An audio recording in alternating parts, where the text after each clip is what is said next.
Salut et bienvenue dans cette nouvelle session du sommet virtuel de la valorisation du savoir. Je suis Yann Patrick, votre hôte, et c'est un plaisir de vous avoir avec moi encore une fois.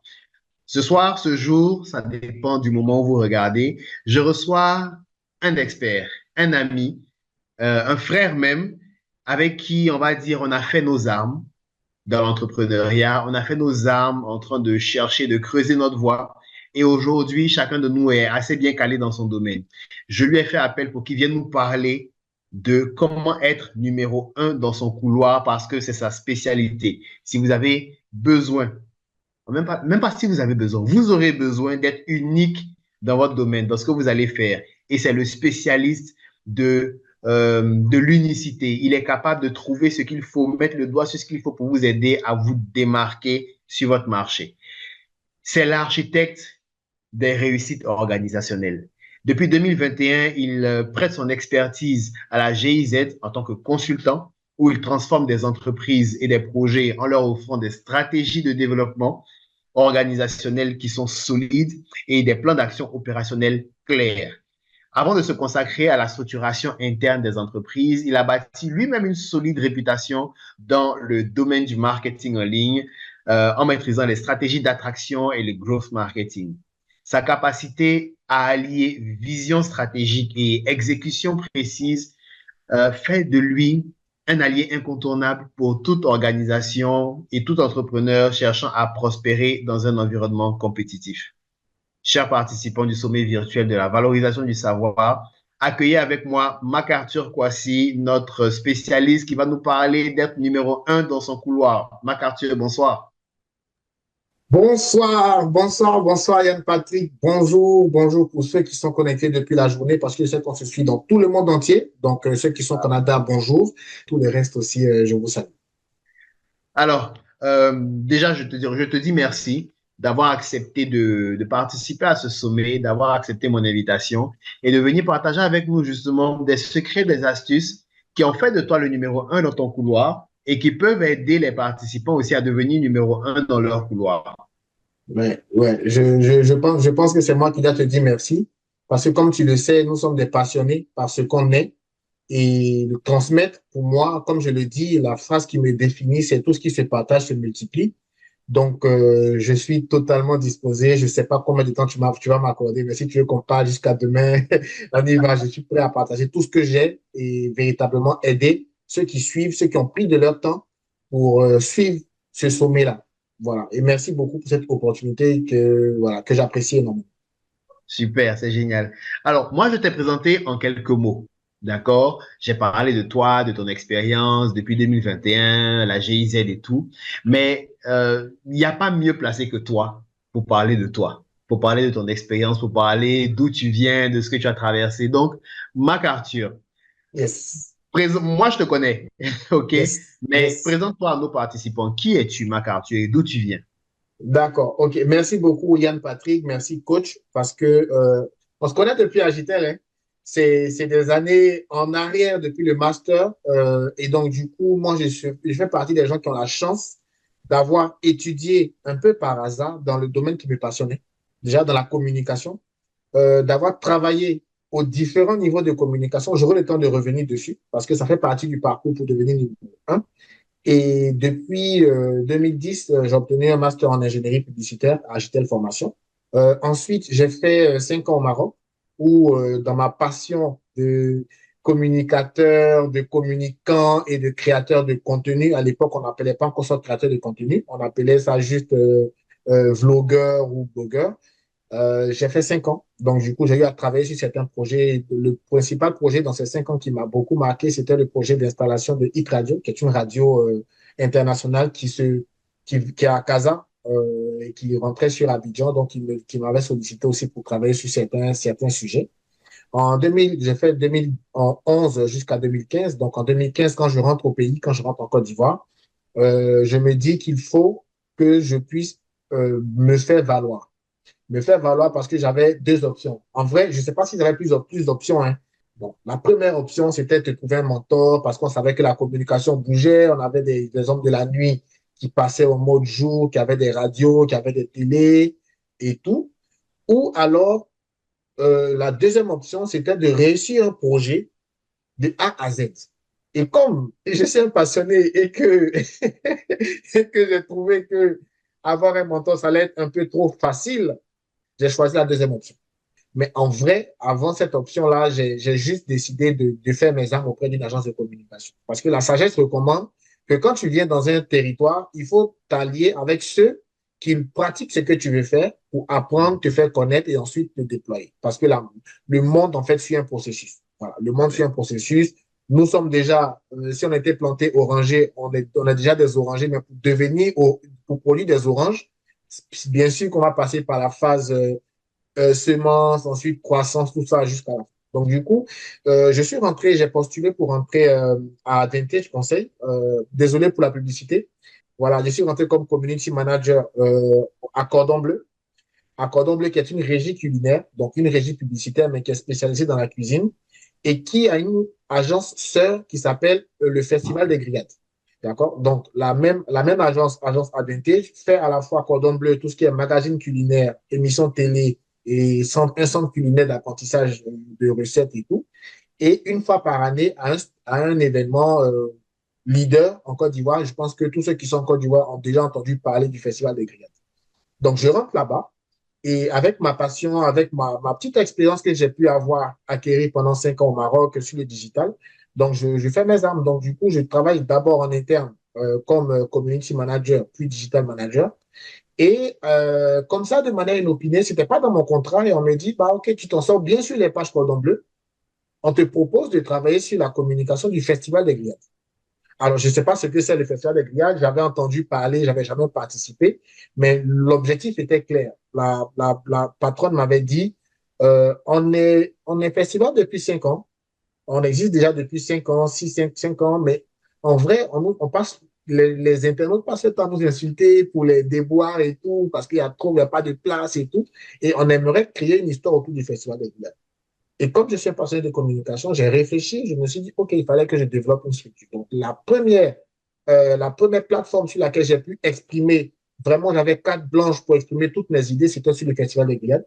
Et ça a très bien fonctionné. On est passé de 18 000 followers à presque 100 000 followers la première année de campagne, ce qui a fait que j'ai eu des félicitations. Et je suis resté en fait un peu consultant parce que dans la foulée, j'ai dû faire mes armes sur d'autres projets. Voilà. En vrai, j'ai été un aventurier poussé par ma passion de découvrir, soif d'aventure et tout, et toujours dans la communication. Donc, comme je dis, j'ai eu la chance, moi, j'ai eu la chance particulièrement de travailler sur des sujets qui me passionnent. Voilà. Au détriment même de la sécurité financière. J'en parle ici parce que je vais en parler plus loin parce que ça fait partie des erreurs et en même temps des forces de celui qui est numéro un dans son couloir. Il faut qu'il soit passionné, mais il faut qu'il n'oublie pas le quotidien. Donc, après le Festival des Grillades où j'ai fait mes armes, je rentre dans un nouveau projet qui s'appelle Instant Chocolat, qui est en fait, l'idée, c'est, j'ai quelqu'un qui me contacte, qui est chocolatier, qui me dit, je vais me faire connaître et tout. Et donc, dans la foulée de tout ce que je faisais avec le domaine culinaire, on commence à créer un concept et tout. Et au bout d'un an, je me dis, il faut que je ne peux pas faire les deux. Je ne peux pas faire à la fois bosser en entreprise et travailler sur un projet. Donc, du coup, je me lance sans parachute dans le projet Startup Instant Chocolat où je suis business développeur, travaille sur les stratégies, tout ça. Et en un an, on lève des fonds, on participe à un salon en France. Là, ça fait un boom, la marque décolle. Et du coup, je me rends compte que je n'étais pas vraiment préparé pour tout ce qui venait après et tout. Donc, du coup, après 5 ans dans cette boîte, je fais une pause. Je fais vraiment une pause et c'est là que je fais un peu le tri. Donc, en 2018, je finis l'aventure Instant Chocolat et je commence à me recentrer justement sur ce que j'aimerais, mon pourquoi. Je reviens sur les bases et après, là, maintenant, je me dis, bon, OK, ce que j'aime faire, c'est de prendre des personnes parce que je détecte le potentiel. C'est un don que j'ai. Je te vois, je détecte ton potentiel, mais j'en fais un projet. Voilà, j'en fais un projet et donc, du coup, c'est tout ce qui me passionne. Et après, maintenant, je vais mettre les outils, le métier, l'expérience avec un peu de recul. Et je me suis cassé beaucoup la tête parce que là, je parle de succès, mais entre-temps, bien sûr qu'il y a des projets qui ont échoué, il y a des projets sur lesquels je me suis mis qui n'ont pas fonctionné. Et au final, en 2020, j'ai fait sortir un premier e-book. J'ai sorti un premier e-book justement j'étais dans une période de galère. Il faut que je le dise la vérité, c'était une période de galère. J'étais sorti du chocolat, on a eu des soucis en interne, mais c'était pas bien méchant, mais je ne pouvais plus être en interne parce qu'on avait surcommuniqué, la demande était beaucoup plus forte, on ne devait plus communiquer et je ne suis pas chocolatier, donc du coup, je me sentais un peu flotté dans toute cette mayonnaise-là qui avait bien pris et tout. Donc du coup, je me dis, bon, qu'est-ce que je sais faire? Et là, je commence à faire sortir un e-book, puis un second livre. Et ensuite, en 2021, en 2020-2021, je rentre comme consultant à GZ, justement sur la base du parcours que j'ai pu avoir. Sur un appel d'offres où on demandait 10 ans d'expérience, moi, j'en avais que 5. Mais le pitch, le pitch, la passion, l'énergie que j'avais mis à l'intérieur du pitch m'a fait accéder à ce palier-là. Voilà. Donc, pour commencer, je peux dire que c'est un parcours, en fait, professionnel, mais aussi personnel. Donc, c'est beaucoup de l'humain et du professionnel qui se sont mixés de 2010 à 2020, véritablement, dans tout cette première partie du parcours. Dans un autre volet, je parlerai du deuxième temps de ma présentation, mais pour rentrer, planter le décor, je voudrais dire que c'est comme ça que je me définis. Quelqu'un de passionné, un aventurier qui n'a pas peur, qui n'a pas peur, mais qui réfléchit un peu plus depuis l'âge, qui n'avait pas peur de se lancer dans des projets sans parachute, qui a appris, qui a encaissé des coups et qui aujourd'hui en a fait une force voilà, pour ce que je deviens là en ce moment. Ah, c'est super ça. Ce que j'aime bien dans ton parcours, dans le récit que tu fais de ton parcours, c'est que tu montres que premièrement, le chemin qui permet de s'épanouir, c'est le chemin on va dire, qui passe par nos passions, mais qui n'est pas le chemin forcément le plus facile à prendre. Pas du tout. C'est le chemin de la prise de risque, c'est le chemin de l'engagement à 200% même, j'ai envie de dire, parce que des fois, on va au-delà de ses forces, au-delà de ses capacités, et c'est justement comme ça qu'on élargit ses forces et ses capacités. Et surtout, derrière, ça raconte l'histoire de comment tu as transformé des connaissances, on va dire, plus ou moins théoriques, en une expertise avérée au travers, bien sûr, du renforcement des compétences et de l'expérience pratique.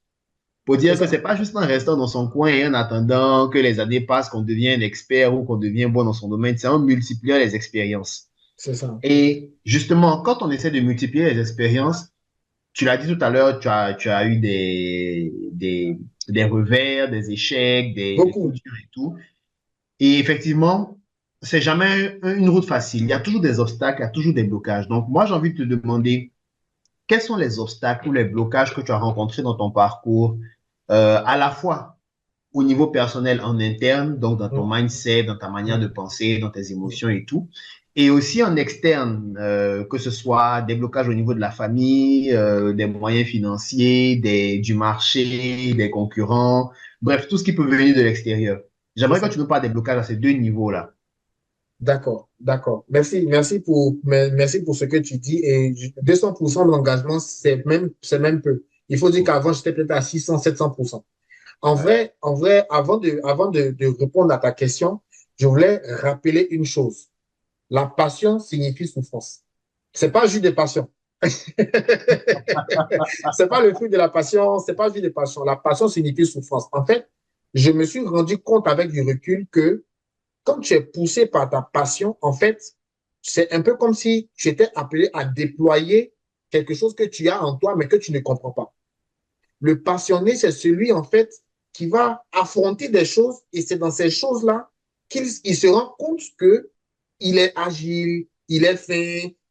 C'est là qu'il se découvre. Donc, du coup, moi, mon parcours a été douloureux. Et ce que je voulais dire et pourquoi je salue ce salon que tu fais, le salon virtuel de la valorisation du savoir, parce que à l'époque, si j'avais eu des coachs, à l'époque, si le savoir était autant accessible qu'en 2024, je t'assure que je ne serais pas à ce niveau.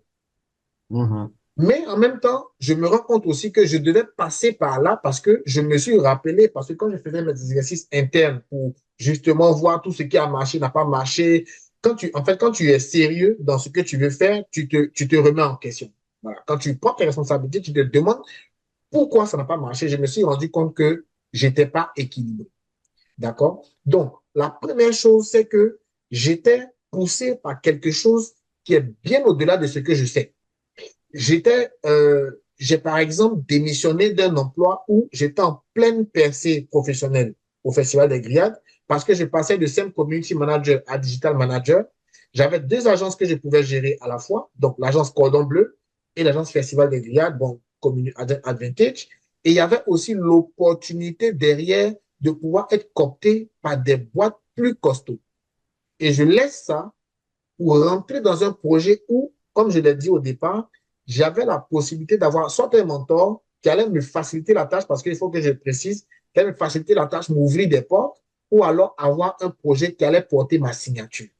Et je me suis rendu compte qu'avoir une signature, c'est beaucoup plus important qu'avoir un mentor. Parce que souvent, quand tu as le mentor et que tu n'as pas bien compris ce que c'est, tu dépends, tu es sous son nom. On le voit avec des artistes qui ont été mentorés et qui aujourd'hui ont du mal à se détacher de l'image qui a été perçue pour plusieurs raisons. Donc, à ce niveau-là, au niveau interne, j'ai été confronté à des luttes. Et puis, la deuxième chose que je veux noter par rapport à la passion, c'est que la passion te fait te combattre toi-même. Parce que tu es entre ton cerveau et ton cœur. C'est là que la passion même se définit. La passion, c'est entre ce qui se passe dans ton cerveau et puis ce qui se passe dans ton cœur. Donc, ce qui se passe dans ton cœur, c'est que vas-y, tu peux y aller. Tu aimes le faire. N'aie pas peur de ce qui vient. Et ton cerveau te dit, mais qui paye tes factures? Ouais. En plus de ton cerveau, tu as tes compagnons, ton environnement immédiat. Moi, j'étais le dernier de ma famille pendant très longtemps. Bon, je suis le dernier de ma famille. D'accord? Et j'ai été longtemps couvé. D'accord? Donc, du coup, quand tu veux faire des choses, en plus de ce que ton cerveau te dit, tu as ton environnement qui te dit, mais non, mais cherche un boulot. Bon, beaucoup d'entrepreneurs, beaucoup de personnes qui sont ici sont salariés parce qu'ils ont peur de dire à leurs proches qu'ils ont envie d'entreprendre. Beaucoup, nombreux. Et quand tu prends les statistiques, 80% des personnes qui sont salariées sont dans des postes qui sont plus très heureux. En fait, pour savoir si tu es heureux à ton poste, il faut savoir est-ce que tu es comme Didier Drogba sur un terrain. Voilà. Tu vois, tu es aujourd'hui, OK, tu es agent des impôts, mais est-ce que est-ce que quand tu arrives le matin, tu salues tout le monde comme une star? Est-ce que tu transpires, truc et tout? Non, majoritairement, te dire, je fais mon boulot, je pars à la maison. Tu vois? Et donc, du coup, ça, je n'ai pas voulu rentrer dans cette cas. Donc, j'ai été confronté à non seulement mon cerveau et mon cœur, cette distance, et ensuite à l'environnement. Tu vois? À l'environnement. Et cet environnement-là, il a été très hostile ou plus ou moins difficile à convaincre. Mais comme on le dit, quand tu es entrepreneur, souvent, tu es dans ta bulle. Tu es gamé. Donc, j'ai été longtemps dans cette phase entre la passion et pour convaincre en fait l'environnement. Surtout que quand tu es passionné et que tu ne connais pas l'argent, parce que les passionnés, ils ne se lancent pas pour l'argent. La réalité, c'est ça. Donc, du coup, j'ai été dans ce truc-là. Et je pense que Dieu m'a fait grâce de le commencer très vite pour que j'ai le temps d'encaisser. Voilà. Parce que quand tu démissionnes d'un endroit, d'un emploi stable, pour te mettre dans un projet sans CDI, sans accord, sans rien du tout, tu prends un gros risque. Donc, c'est parfois même de l'inconscience de le faire. Donc, du coup, ça, c'est les premières luttes que j'ai eues à découvrir. La seconde lutte, c'est que tu ne connais pas tous les codes. Tu ne connais pas tous les codes. Et à l'époque, c'est vrai que je lisais, mais je ne me formais pas assez. C'est vrai que je me suis formé sur certains sujets auprès de coach Régis Samon, par exemple, sur les stratégies d'attraction. Parce que quand tu es un jeune entrepreneur, que tu n'as pas l'argent pour faire tes publicités sur 12 mètres carrés, la radio, l'affichage, la télé, tout ça, tu es obligé d'utiliser des stratégies ou des méthodes qui sont beaucoup plus proches de toi, qui sont moins chères et qui demandent en fait que tu t'impliques corps et âme. Donc, du coup, je suis allé sur ça, avoir des stratégies, j'ai appris, j'ai appliqué. Donc, la force que j'ai pu acquérir ou bien le challenge que j'ai eu à avoir, c'était de me former. Et à l'époque, déjà en 2009-2010, je payais les formations de 200 000 francs pour me former sur 3 mois avec des cours chaque samedi matin de 8h à 13h. Donc, du coup, je n'avais pas peur de ça, mais en fait, j'apprenais et j'appliquais directement. Et c'est ce qui a fait la force justement du projet sur lequel j'ai travaillé pendant 5 ans, le chocolat.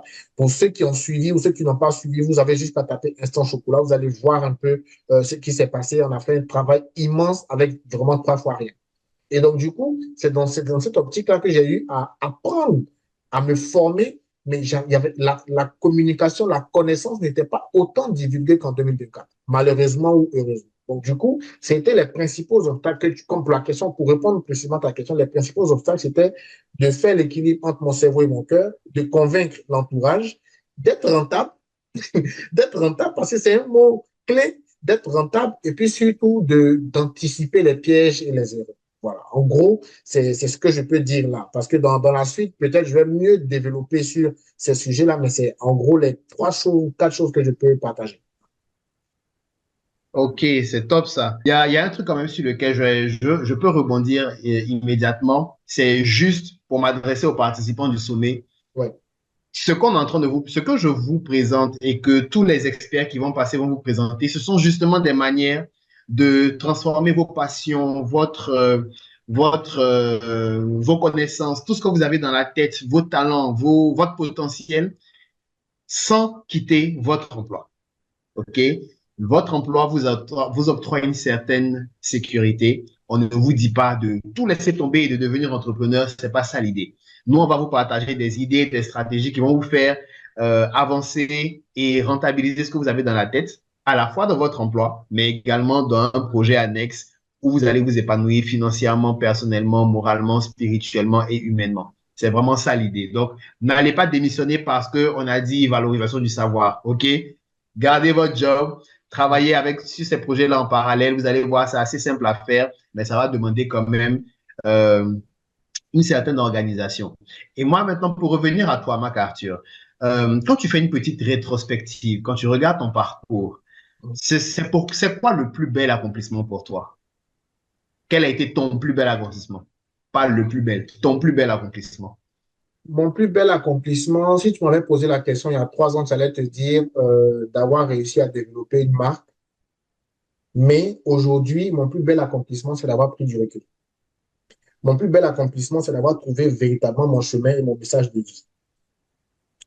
Parce que en vrai, de tout ce que j'ai pu faire, c'est contestable. C'est contestable. OK, tu dis que tu as bâti une marque, mais c'est pas toi c'est pas pour toi la marque. Tu as travaillé sur le festival des grillades, mais c'est pas pour toi le festival des grillades. Tu as juste fait sur un truc. Donc, c'est discutable, tu vois. Mais le truc le plus important, c'est d'avoir trouvé mon pourquoi. Et ce pourquoi-là, j'ai dû creuser. C'est-à-dire, j'ai dû creuser. En fait, j'ai l'impression et je pense, et je suis même convaincu que le savoir est un peu comme le pétrole. Pour trouver notre pourquoi, on doit creuser. Parce qu'on le dit, pour trouver du pétrole, le pétrole doit être exploité. Donc, on doit exploiter, on doit creuser, creuser, creuser jusqu'à trouver le gisement. C'est de ce gisement-là que tout le reste devient plus clair. D'accord? Donc, mon plus bel accomplissement, le plus bel accomplissement jusqu'à présent, pour le moment, c'est d'avoir trouvé un message de vie. C'est-à-dire d'avoir trouvé en une phrase ou en un slogan ou en quelques mots ce que je suis. Je suis numéro 1 dans mon couloir. Parce que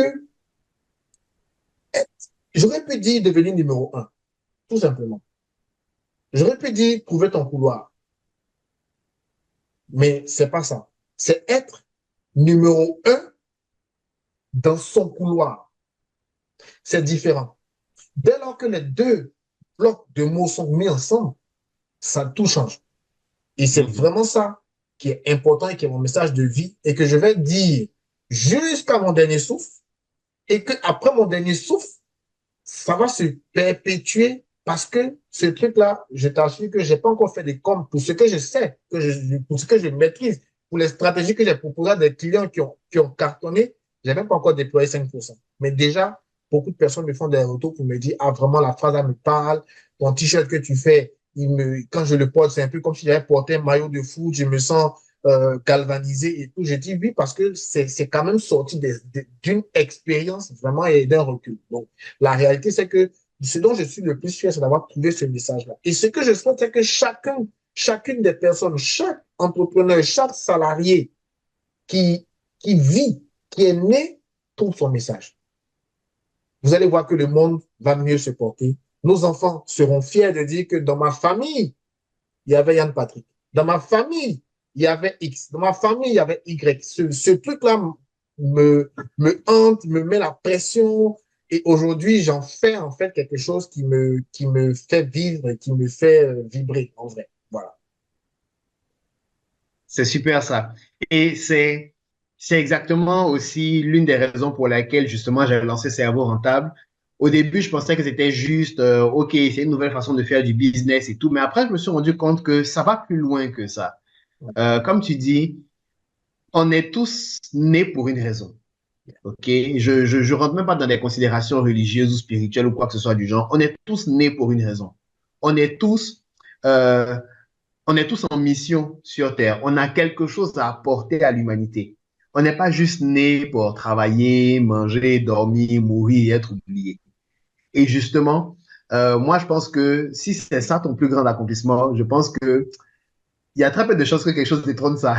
Parce que tout le reste va découler de Ouais, ça. Et tout. Ouais. personnellement, je pense que c'est le plus grand accomplissement d'un être humain. Ça, comprendre ce pourquoi il est né, sa mission de vie, Mm. et puis déployer cette mission de vie-là. Ouais. Et ça, c'est le travail de toute une vie. Je sais qu'on est parti, toi, numéro un dans mon couloir, et avec moi, cerveau rentable, je sais qu'on est parti pour une vie comme ça, Ouais. de déploiement de mission de vie. Exact. Et vraiment, je souhaite que vous qui participez à ce sommet, vous aussi, vous découvriez votre mission de vie et que vous commenciez à la déployer. Vous allez voir que quand vous allez la déployer, ça va impacter votre travail, ça va impacter vos affaires, ça va impacter votre vie familiale, ça va impacter votre communauté. Et c'est ça, ce seront des impacts positifs. Donc, c'est important de trouver qui vous êtes, Mm. de découvrir votre vrai potentiel et puis de le laisser sortir. Mm. Ceci dit, moi, j'ai envie de revenir vers toi, Marc Arthur, et cette fois, je vais te laisser toute la place pour que tu parles à nos participants pour expliquer ces secrets, ces stratégies qui vont leur permettre d'être numéro un dans leur pouvoir. Déjà, éventuellement, hein, ça dépend de ce que tu vas aborder, mais je pense certainement qu'ils vont découvrir comment identifier son couloir et puis comment faire pour être numéro un dans son couloir, pour être vraiment unique et se démarquer, même si on a l'impression qu'il y a déjà 10, 20, 50, 200 personnes qui font la même chose, qui font ce qu'on a envie de faire. Donc, Marc Arthur, je te laisse la parole pour que tu nous expliques comment être numéro un dans son couloir. D'accord. Merci beaucoup, Yann Patrick. Franchement, on peut parler des heures, hein, mais je vais essayer d'être succinct pour chers auditeurs, je vais être franc. Je vais être franc. La question du couloir, la question du numéro un, c'est vrai que ce sont des mots qui sont collés, mais c'est quelque chose de parfois douloureux. C'est quand même quelque chose, en fait, qui nécessite une certaine aptitude à se laisser vider, se laisser vider un peu sa tasse pour réapprendre certaines choses. Aujourd'hui, pour continuer dans ma présentation, avant même de rentrer dans le vif du sujet, pour continuer dans ma présentation, aujourd'hui, je suis en certification pour devenir coach professionnel en puissance mentale. La puissance mentale, qu'est-ce que c'est? La puissance mentale, c'est tout simplement d'être aligné avec ce que ton cœur ressent et ce que ton cerveau te dit. Parce que beaucoup de personnes vivent un déséquilibre. Bon, je n'ai même pas besoin de vous expliquer que beaucoup de personnes se suicident. Vous le savez. Beaucoup de personnes tombent en dépression. Vous le savez. Beaucoup de personnes sont en conflit interne et en conflit interne. Beaucoup de personnes sont devenues l'ombre d'elles-mêmes. Beaucoup de personnes ne sont pas heureuses au travail. C'est même, ça n'a rien à voir avec le salaire. Beaucoup de personnes travaillent tous 2,5 millions, 500 000, 750 000, 1 million, mais ne sont pas heureux d'aller au travail. Beaucoup de personnes sont devenues esclaves de leur profession, de leur emploi. Beaucoup de personnes, devant un miroir, le soir, pleurent. Beaucoup de personnes ont du mal à s'identifier. Beaucoup de personnes se sentent frustrées du matin au soir. Beaucoup de personnes sont devenues aigries de la vie. Beaucoup de personnes, en fait, sont vides. Et ça m'a interpellé parce que je suis passé par là. Et aujourd'hui, pour cette session, je ne vais pas rentrer dans les détails de comment trouver son couloir, tout ça, mais je vais vous expliquer un peu dans la réalité qu'est-ce qui fait que tout le monde devra savoir quel est son message de vie. Parce qu'on le dit, si tu ne sais pas pourquoi tu fais quelque chose, n'importe quoi pourra te détourner de ton chemin. La puissance mentale, comme je l'ai dit, c'est aligner ce que son cœur ressent. Tu ressens que tu dois faire ceci, mais ton cerveau te dit de le faire et de faire peut-être autre chose.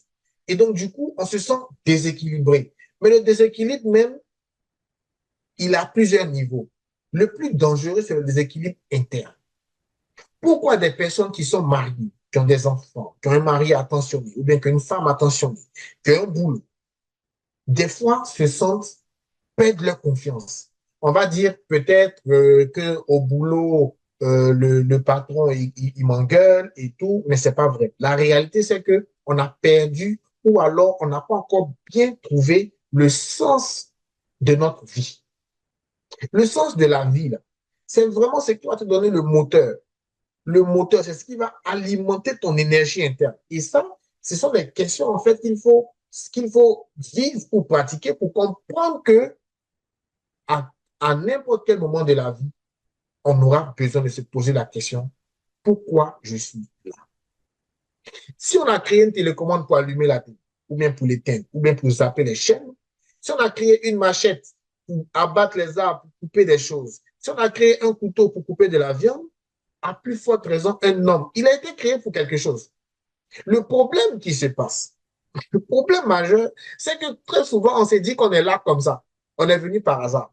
On l'entend souvent, je ne suis pas venu accompagner les autres et tout, mais c'est ça, ce sont des concepts un peu flous. Dans le numéro 1 de mon couloir, j'essaie de ramener les gens vers le pourquoi et ensuite aller maintenant vers ce qu'on va appeler l'ambition. Beaucoup de personnes qui sont devenues dépressives, qui sont mentalement instables, qui sont angoissées à longueur de journée, qui sont devenues aigries, sont juste déséquilibrés. Ils sont déséquilibrés parce qu'ils ne savent pas la destination dans laquelle ils s'en vont. Ils ne savent pas quel sens prendre pour arriver à ce que leur cœur leur dit. Donc, cette lutte interne entre le cerveau et le cœur fait qu'on vit comme ça. Et donc, si tu vis comme ça, s'il y a quelque chose en toi qui te dit va à droite et que ton cerveau te dit va à gauche et qu'en plus de ce que ton cerveau te dit, ton environnement même fait que tu es perdu, il faut savoir que tu dois juste trouver le bon milieu et devenir comme ça. Tu dois être aligné pour être parfaitement en accord avec qui tu es, ce pourquoi tu es venu et la destination dans laquelle tu es. Je vais prendre une image simple. L'image la plus simple, c'est qu'on imagine que tu habites la rivière Palmeraie et que tu partes à Yopougon. Tu quittes la Palmeraie pour aller à Yopougon et tu arrêtes un taxi. Et tu dis au taximètre, je vais à Yopougon. Quand tu dis tu vas à Yopougon, entre nous, est-ce que Yopougon, il y a un seul arrêt? Est-ce que Yopougon, il y a un seul quartier? Est-ce que Yopougon a un seul secteur? Est-ce que pour entrer à Yopougon, ou bien dans Yopougon, il y a une seule route? Je pense que non. Le problème, c'est que même si le chauffeur de taxi démarre la voiture, tu auras l'impression d'avancer. Mais puisque tu ne connais pas Yopougon, puisque tu ne connais pas l'endroit où tu t'en vas, le chauffeur de taxi peut quitter la Palmeraie et d'abord partir à Benjerville. De Benjerville, il va partir à Bassam. Tu avances.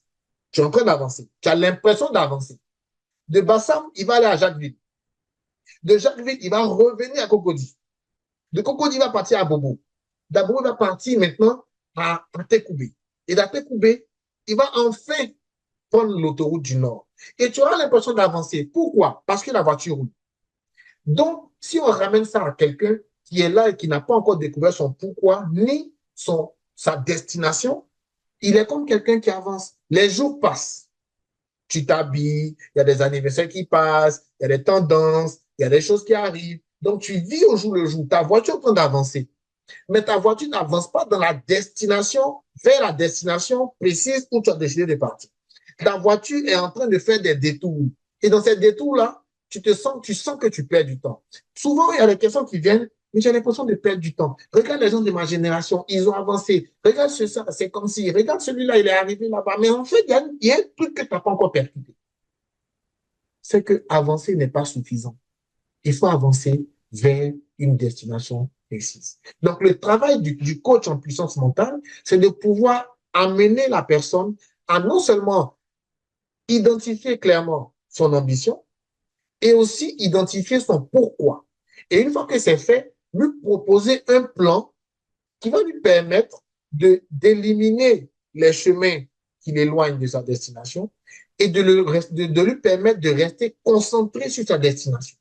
Donc, quand tu n'as pas de coach en puissance mentale, quand tu n'as pas encore compris ton pourquoi ni ta destination, quand tu n'as pas encore acquis les informations nécessaires pour te faire gagner du temps, pour te faire aller tout droit, tu es comme une voiture qui va au Pougon, mais qui ne sait pas où il s'en va, qui ne connaît aucun quartier, qui ne connaît pas le chemin. Donc, du coup, il a l'impression de vivre sa vie, il a l'impression d'avancer. Il fait 5 ans, 10 ans, 13 ans, 15 ans dans une entreprise, dans un truc. Mais au final, il se sent vide.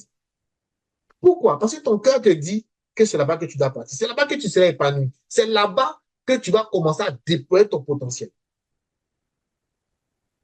Le problème, c'est que tu ne connais pas le chemin.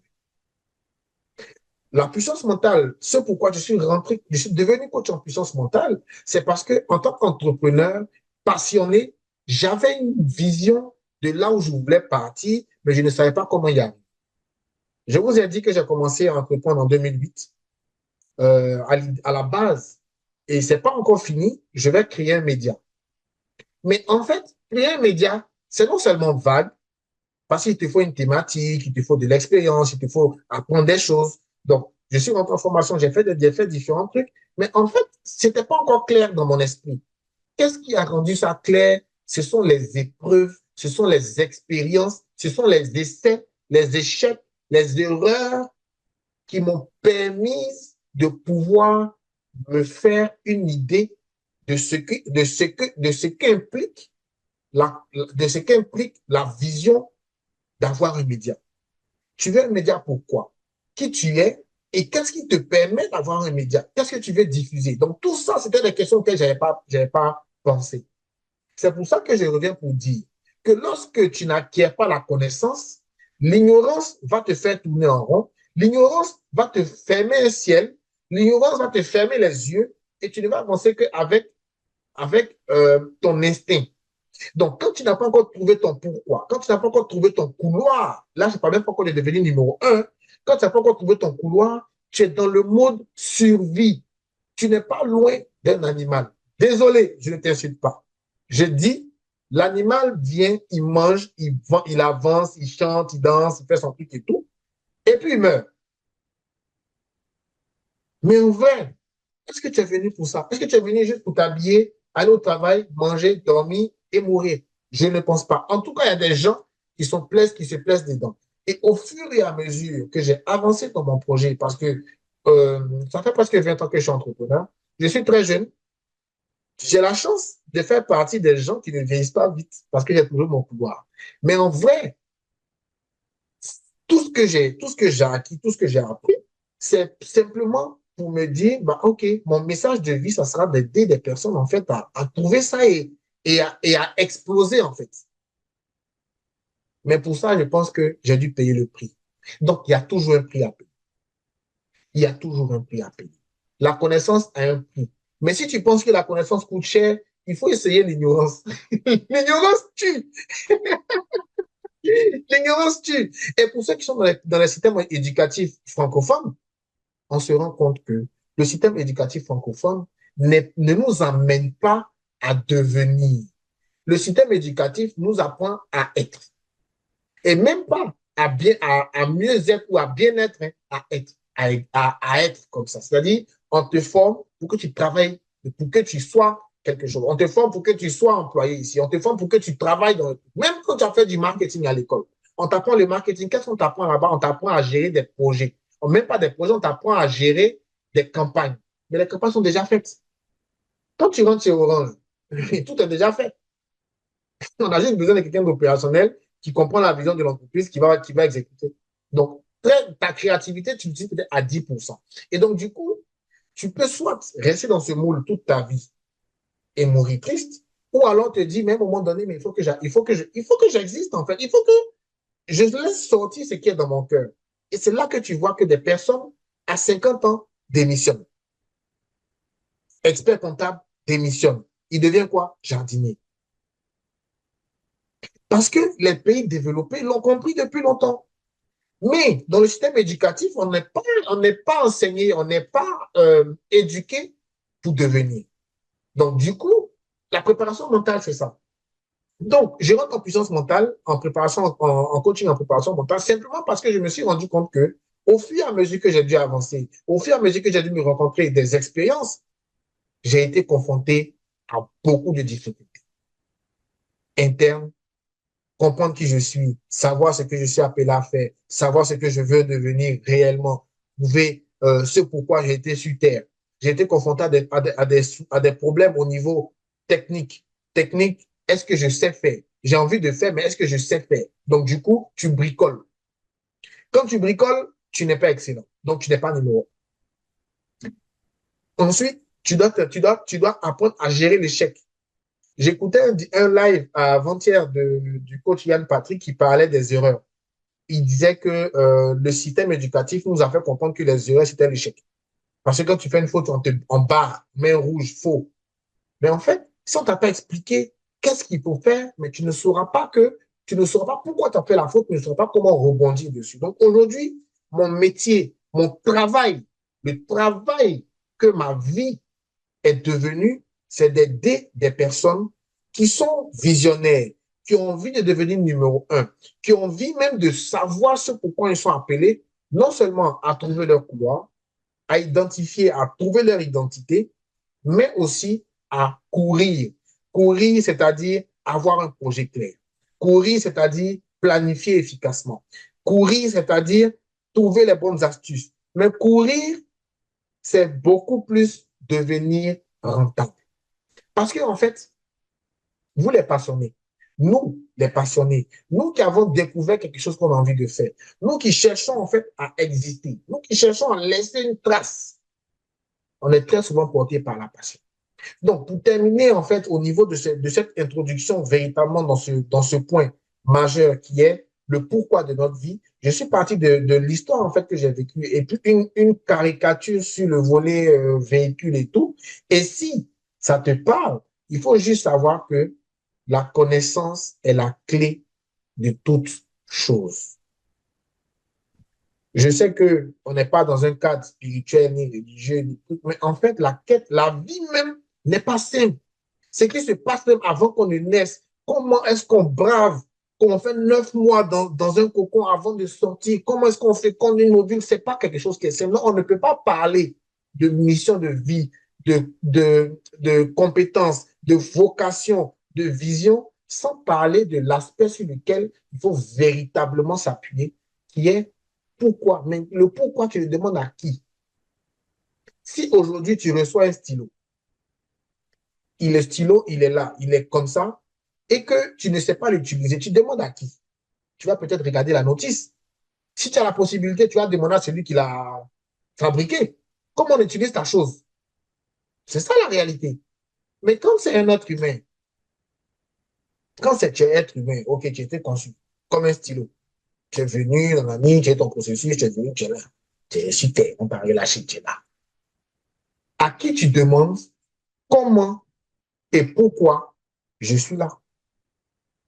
Et cette quête-là va te faire une introspection. C'est cette introspection-là que beaucoup de personnes ne prennent pas le temps de faire. Ah, on n'a pas le temps. Ah, vos choses-là, on va faire de coach-là. Vos coachs-là, ils sont devenus nombreux, vos trucs et tout. Mais en vrai, tu ne fais de mal à personne à part toi. Donc, la réalité, c'est que des gens qui passent par quelque chose, qui acquièrent des connaissances au prix de leur sang et de leur sueur, parce que j'ai parlé de ce côté sombre de l'entrepreneuriat, pour véritablement, en fait, partager ça. Mais la réalité, c'est que je ne peux pas parler à 10 000 personnes à la fois tous les jours. Je ne peux pas être à ton chevet tous les jours. En tout cas, dans la version physique, hein, je ne peux pas être à ton chevet tous les jours pour te dire les trucs que tu veux savoir. Mais il y a des mécanismes. Dès que tu les comprends, tu te rends compte que tu peux te dupliquer. Donc, cette introduction-là fait juste comprendre que mon message de vie, c'est que tout le monde est appelé vers une destination. Tout le monde est appelé à faire quelque chose et qu'il y a un couloir dans lequel il va évoluer. Des personnes te diront c'est ta zone de génie. Certains te diront c'est ton couloir où tu excelles. Certains te diront c'est le métier qui te définit. Certains te diront c'est ta passion. Certains te diront non, mais c'est ce que tu dégages, c'est ce que tu incarnes, c'est ce que tu envoies de toi. Mais si tu n'en es pas conscient, si tu ne sais pas comment le canaliser, le maîtriser, il est comme une arme, il est comme une Kalachnikov. Si tu ne sais pas l'utiliser, tu es dangereux pour toi-même et puis tu es dangereux pour les autres. Donc, un être humain qui ne connaît pas son couloir, il est dangereux pour lui-même, mais il est dangereux pour les autres. C'est pour ça qu'il y a ce qu'on appelle la connaissance. Et c'est cette connaissance-là qui libère. C'est cette connaissance-là qui affranchit. Comme j'ai dit tout à l'heure à Yann Patrick, qui est notre hôte, si j'avais été coaché, j'allais aller plus vite. Mais aussi, est-ce que c'était mon destin d'aller plus vite? Peut-être que moi, je vais aller plus loin. Et je pense que je suis plutôt appelé à aller plus loin. Aller plus vite, c'est bien. Le coupé décalé, c'est bien. Nous encore, on a été très influencés par le coupé décalé parce que nous, on était dans la génération même coupé décalé. En 2003, on était vraiment dedans. Et j'en parle parce que j'en suis fier aujourd'hui, parce qu'aujourd'hui, là, pour ceux qui pensent que je suis juste un coach parmi tant d'autres et tout, vous pouvez regarder mes profils. Moi, je n'ai pas honte de mon passé parce que le passé, même en fait, c'est ça même qui m'a construit. Parce que c'est que ça allait piocher les différences. Et moi, j'ai dit, mais petit, tu es bon, hein? Parce que quand on dit que tu es expert, c'est pas dans la bouche, c'est pas le livre, c'est pas le document. Non, il y a le livre. J'ai une quinzaine de livres ici. Ça parle de messages de vie, messager millionnaire. J'ai mon préféré. J'ai mon préféré. Devenir un cerveau rentable que je lis tout le temps de mon coach Yann Patrick parce qu'il n'a pas le temps de causer avec moi tous les jours. Donc, quand il veut sortir un livre, je l'achète. Et puis, je dis, mais mon frère, c'est comment? J'ai lu le truc, on dit quoi? Et c'est ça. Donc, du coup, dans mon parcours, en fait, j'ai fait toutes les brèches de communication. En fait, qu'est-ce que tu veux savoir dans la communication? J'ai fait un peu. J'ai été DJ, j'ai fait de la com, j'ai été maître de cérémonie, j'ai été serveur de bar, j'ai été animateur de soirée, j'ai été commis en entreprise, j'ai été stagiaire à l'assaut des forts, j'ai fait des revues de presse, j'ai été journaliste, j'ai écrit pour des blogs, j'ai fait la radio, j'ai fait un peu de télé, j'ai fait une web TV, c'est ce qui m'a fait partir au Maroc, j'ai fait 5 ans dans la web TV, je faisais des trucs et tout. Donc, franchement, je sais en fait un peu de tout. Donc, notre formation ingénieur nous permet d'avoir ce recul-là pour dire, ah, non, je connais un peu de tout, je sais ce qui peut passer, je sais ce qui ne peut pas passer. Donc, devenir numéro un, c'est prendre en compte une décision d'abord. La décision te permet de te dire, bon, je me décide à faire ce pourquoi je suis venu. Donc, si on parle de ce postulat, toi où tu es aujourd'hui, tu sais quelque chose. Personne ne peut dire que je ne sais rien. Personne. Le problème, c'est que comme on est francophone, et que nous, pour nous, l'école, c'est CPS, CP2, jusqu'à la terminale, tu arrêtes, ou alors tu fais la troisième, tu arrêtes, et que c'est général, c'est bateau, c'est truc, beaucoup de personnes n'ont pas appris à faire autre chose. Et donc, apprendre à faire autre chose, c'est apprendre justement à sortir des sentiers et puis rentrer dans quelque chose qui te parle. Et ça, c'est vraiment la partie la plus importante de ce parcours-là. Dans la réalité, c'est que devenir numéro un dans son couloir, c'est d'abord trouver son couloir. Donc, trouver son couloir, là, ce n'est pas juste un concept, c'est la question que tu te poses. Je suis venu faire quoi, en fait? Et j'ai essayé tel coup, j'ai essayé les vaches, j'ai essayé ceci, j'ai essayé cela. Ça ne marche pas. Tu apprends des petits trucs et tout, mais en vrai, tu ne sens pas. C'est-à-dire que tu ne vibres pas. Si tu veux apprendre comment tu vibres, regarde comme un footballeur, quand il a marqué, là, regarde comment il célèbre son but, regarde comment il est sur le terrain. Est-ce qu'il traîne les pas? Est-ce qu'il est nonchalant? Fais une petite analyse.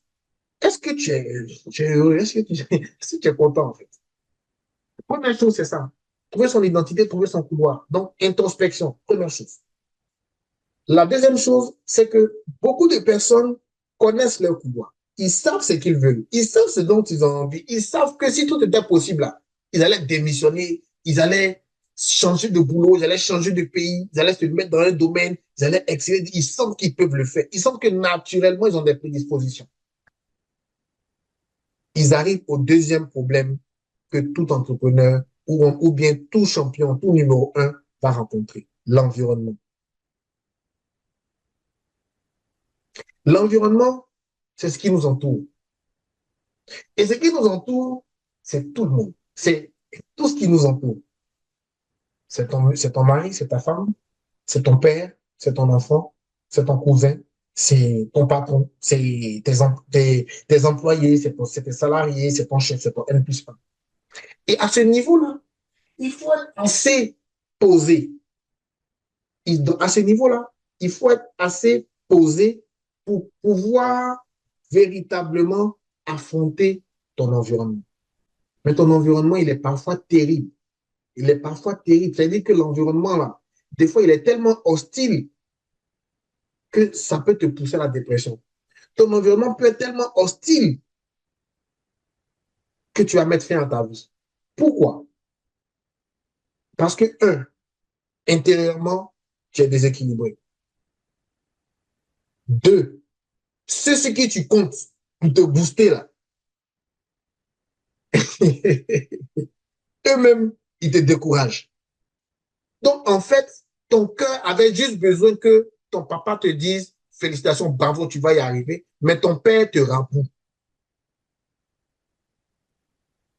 Ça peut arriver. Tu vas essayer de t'accrocher à quelque chose que ton environnement va te donner pour essayer de tirer. Parce qu'en fait, qui tu es là, tu veux pas, tu es déjà ça. Si quelqu'un a planté un pépin d'orange, il ne va pas sortir papaye. Il ne peut pas sortir citron. Il ne peut pas sortir igname. Il ne peut pas. Il ne peut jamais, au grand jamais, être planté orange et puis sortir citron ou bien igname ou bien papaye. Donc, de toute façon, tu es venu sur terre, là. Tu es un pépin qui a été mis là. Mais comme ton environnement est hostile, tu veux devenir papaye. Parce que c'est plus simple de plaire aux autres. Parce que c'est plus simple de se taire, puisque c'est en toi. Et tu vas pleurer devant ton miroir chaque soir, parce que justement, tu ne t'écoutes pas assez. Et donc, l'environnement est la deuxième chose, et le deuxième obstacle, ou bien le deuxième pilier sur lequel tu devras travailler pour être aligné. Et c'est ça qui est le travail pour devenir numéro. Donc, devenir numéro un, comme je dis, c'est parfois douloureux. Ce n'est pas une question de sécher, qui c'est, ouais, t'es numéro un. Donc, là, oui, c'est bien, mais vous ne savez pas les luttes internes, vous ne savez pas les luttes de l'environnement.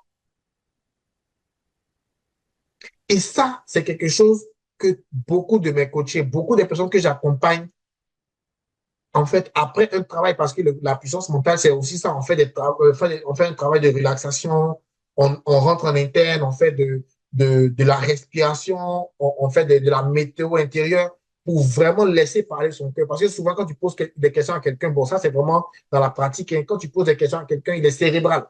Il est très cérébral. Tu as envie de faire quoi? J'ai envie de devenir DG à 40 ans. Tu as envie de faire quoi? Non, mais là, j'ai envie d'être. Oui, ok, d'accord, ça c'est bien, il n'y a pas de souci, il n'y a pas de problème. Calme-toi, calme-toi. Comme toi, je sais que tu as bossé ton pitch, tu as l'habitude de faire des entretiens. Oui, je sais que tu te connais. Ça, c'est présente-toi. Mais quand je te demande qui es-tu,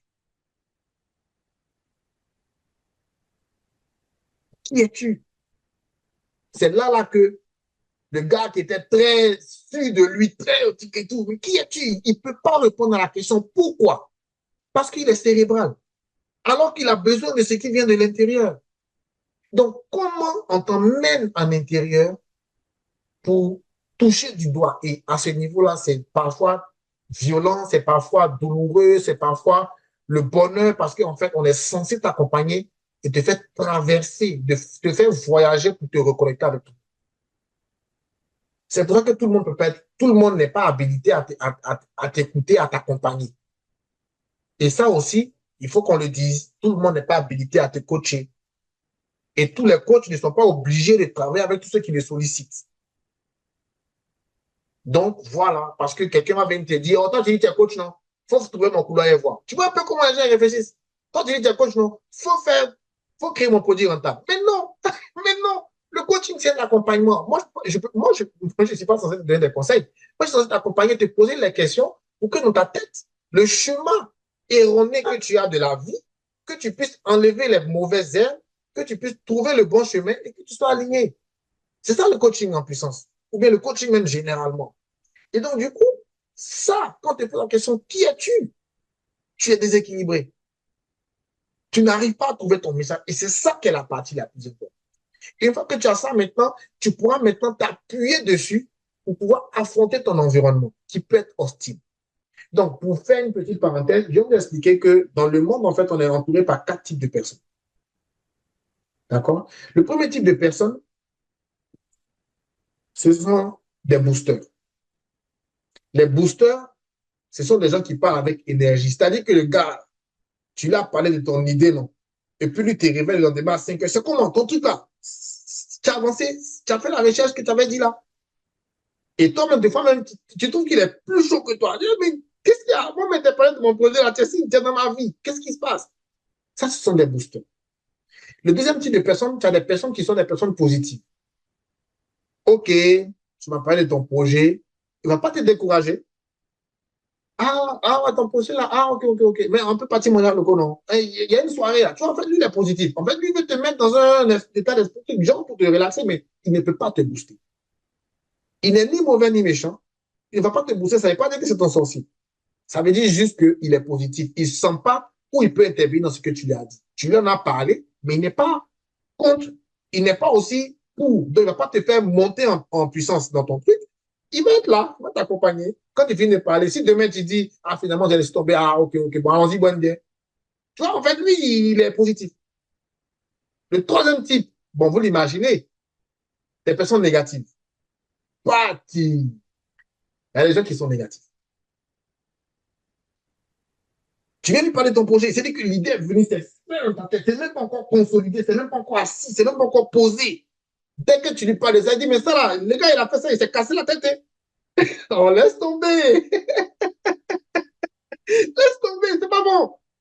Dans notre famille, là, on ne fait pas ça. Mais toi, tu n'avais pas cette expérience. Toi, tu n'es pas dit faire ça. Non, ça là, non. Ça, c'est pas bon, ça, c'est pas bon. Ce sont les personnes négatives. Ça, c'est le troisième type de personne. Attention, je ne vous dis pas d'aller les commissionner. Je vous dis juste qu'il y a 4 types de personnes. Le quatrième type de personne, je vous laisse 2 secondes ou 3 secondes.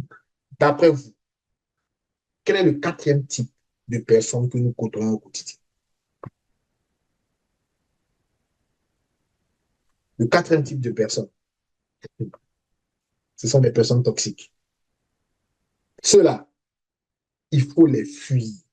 Ceux-là, il ne faut même pas discuter avec eux. C'est-à-dire que ceux-là, il faut les barrer, il faut les mettre dans un coin et ne plus leur donner accès à ton émotion. Parce que ce que les gens ne savent pas, c'est que quand tu partages un projet qui te tient à cœur à quelqu'un, tu lui ouvres et tu lui donnes un pouvoir sur ce projet. Pas qu'il est sorcier. Pardon, je ne suis pas en train de parler des sorciers ou pas. Je suis en train de dire que quand tu ouvres ton cœur, en fait, c'est un peu comme une braise. C'est comme un charbon ardent. Quand tu ouvres un projet, quelque chose, le projet, celui à qui tu parles, si tu ne connais pas son profil, tu t'exposes. C'est pour ça que les gens ont leur papa, ont leur maman, ont leur copine, ont leur cousin, ont leur frère, et puis ils sont prendre un coach qui n'a rien à voir avec sa famille. Pourquoi? Parce qu'il sent que le gars, c'est son travail de le booster. Donc lui, il veut aller vers cette direction. C'est ce que son cœur ressent et c'est ce que son cerveau a fini par comprendre. Lui, il veut aller dans cette direction. Donc, il va aller se prendre les services d'une personne pour l'accompagner. Je ne dis pas forcément coach. Ou bien il va parler à des personnes qui sont des boosters. Les personnes toxiques.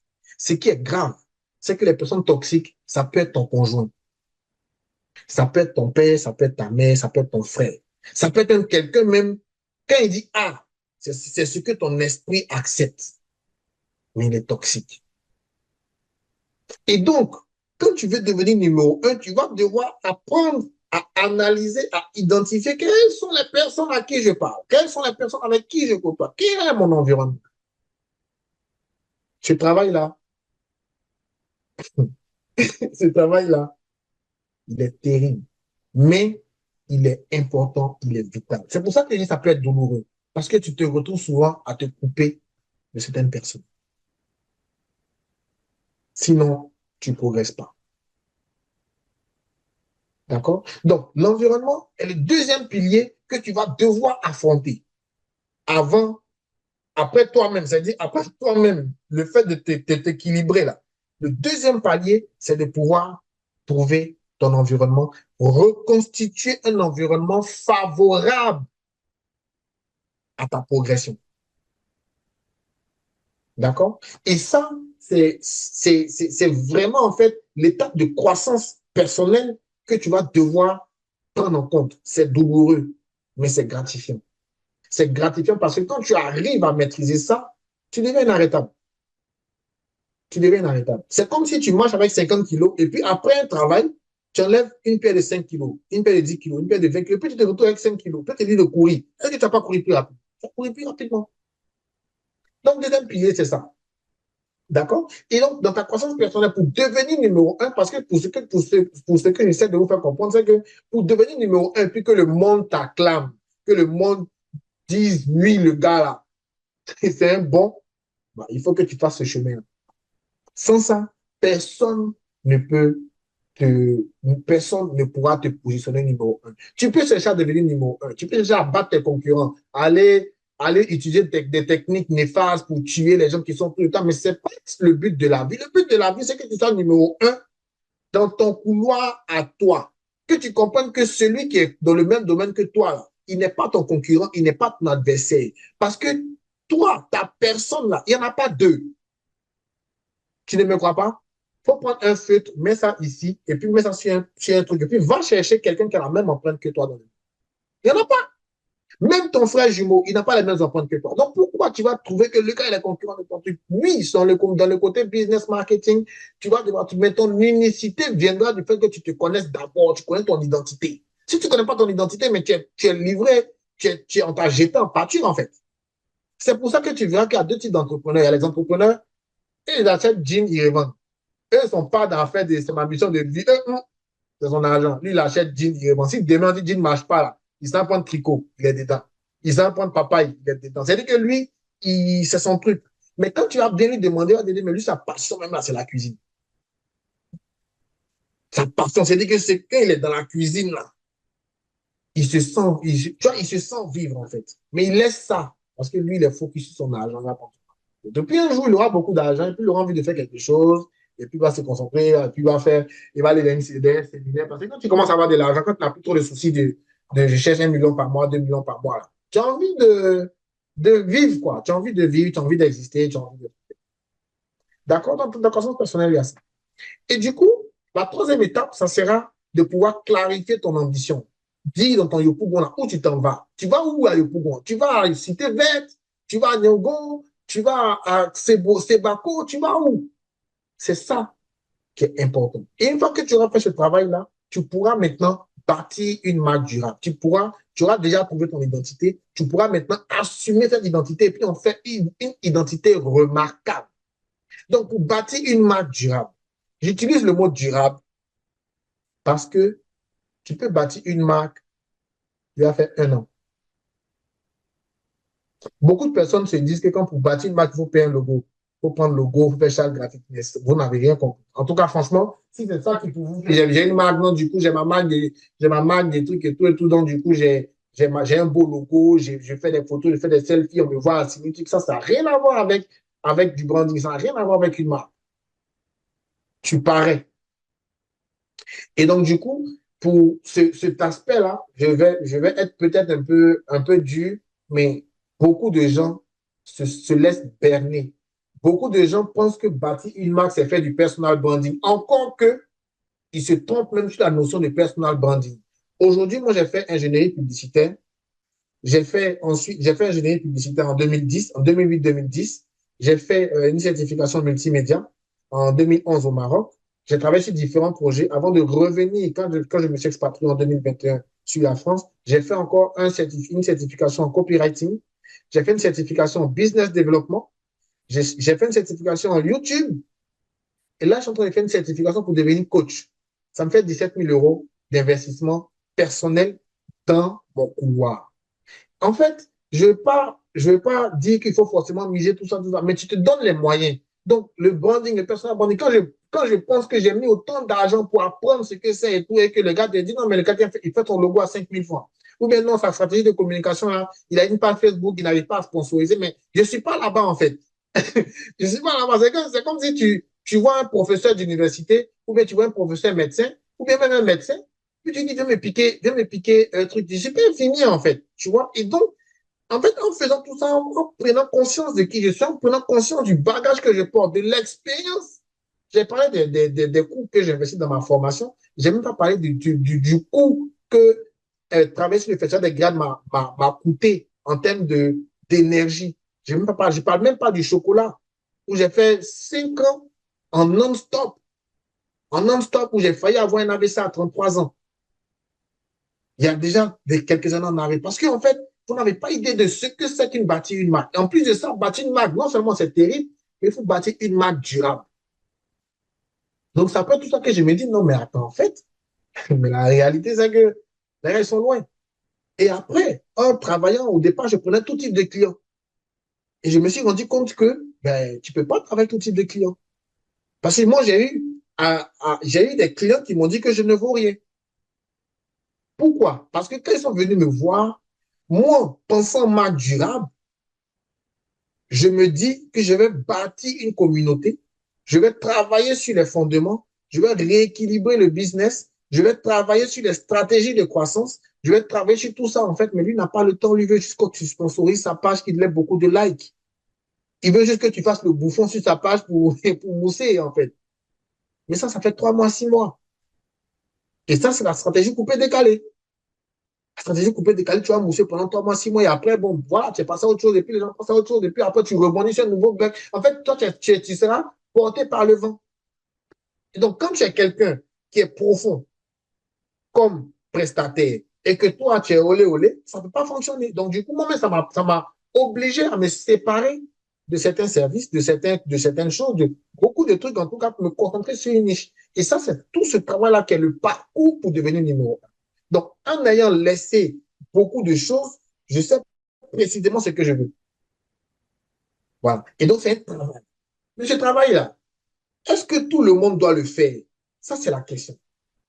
Est-ce que si moi, je mets en place des procédures, si je mets en place des programmes, si je mets en place un accompagnement, si je mets en place des livres, si je mets en place des formations en ligne, si je mets en place des e-books, est-ce que ça ne peut pas aider quelqu'un qui n'a pas la possibilité de m'avoir tout le temps d'apprendre?